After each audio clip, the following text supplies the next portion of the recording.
Rafale യുദ്ധം കടുപ്പിക്കുന്നതിനൊപ്പം Egypt അതിർത്തിയിലെ Philadelphi ഇടനാഴി പിടിച്ചെടുത്ത് ഇസ്രയേൽ ഹമാസിനെ ശരിക്കും പൂട്ടി. ഇതോടെ ഗാസയുടെ കരയതിർത്തി മുഴുവൻ ഇസ്രായേലിന്റെ നിയന്ത്രണത്തിലായി. ഗാസയ്ക്കും ഈജിപ്തിനുമിടയിൽ 14 കിലോമീറ്റർ നീളത്തിലുള്ള കരുതൽ മേഖലയാണ് ഫിലാഡൽഫി ഇടനാഴി. 100 മീറ്റർ മാത്രമാണ് ഇടനാഴിയുടെ വീതി. ഇതുവഴി തുരങ്കമുണ്ടാക്കി ഈജിപ്തിൽ നിന്ന് ഗാസയിലേക്ക് ഹമാസ് ആയുധങ്ങൾ കടത്തുന്നു എന്നാണ് ഇസ്രായേലിന്റെ ആരോപണം.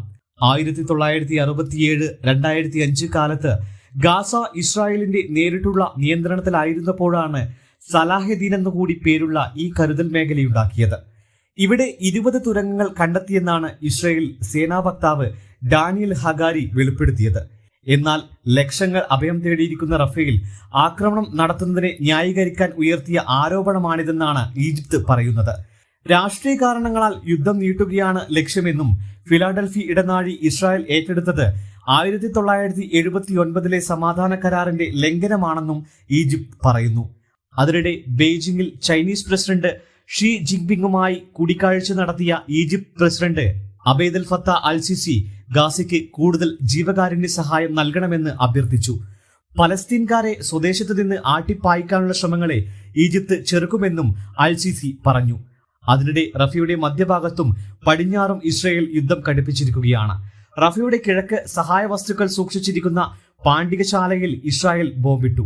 5 പേർ മരിച്ചു. മെയ് 7 റഫയിൽ കരയുദ്ധം ആരംഭിച്ചതിനു ശേഷം കിഴക്കുള്ള ഒട്ടേറെ കെട്ടിടങ്ങൾ ഇസ്രായേൽ സേന തകർത്തു. ഗാസ സിറ്റിയിലെ ജബലിയ, ബേത്ലഹിയ എന്നിവിടങ്ങളിലും കനത്ത ഏറ്റുമുട്ടൽ നടക്കുകയാണ്. ഗാസയിൽ ഇതുവരെ കൊല്ലപ്പെട്ടവരുടെ എണ്ണം 36,224 ഇതിനിടെ ഇസ്രായേൽ ചില രാഷ്ട്രീയ കരുനീക്കങ്ങൾ ശക്തിപ്പെടുത്തുകയാണ്. ഇസ്രായേൽ പാർലമെന്റ് പിരിച്ചുവിട്ട് തെരഞ്ഞെടുപ്പ് നേരത്തെ നടത്തണമെന്ന് ആവശ്യപ്പെട്ട് യുദ്ധകാര്യമന്ത്രി സഭാംഗം ബെന്നി ഗാൻസിന്റെ പാർട്ടിയായ നാഷണൽ യൂണിയൻ ആവശ്യപ്പെട്ടു.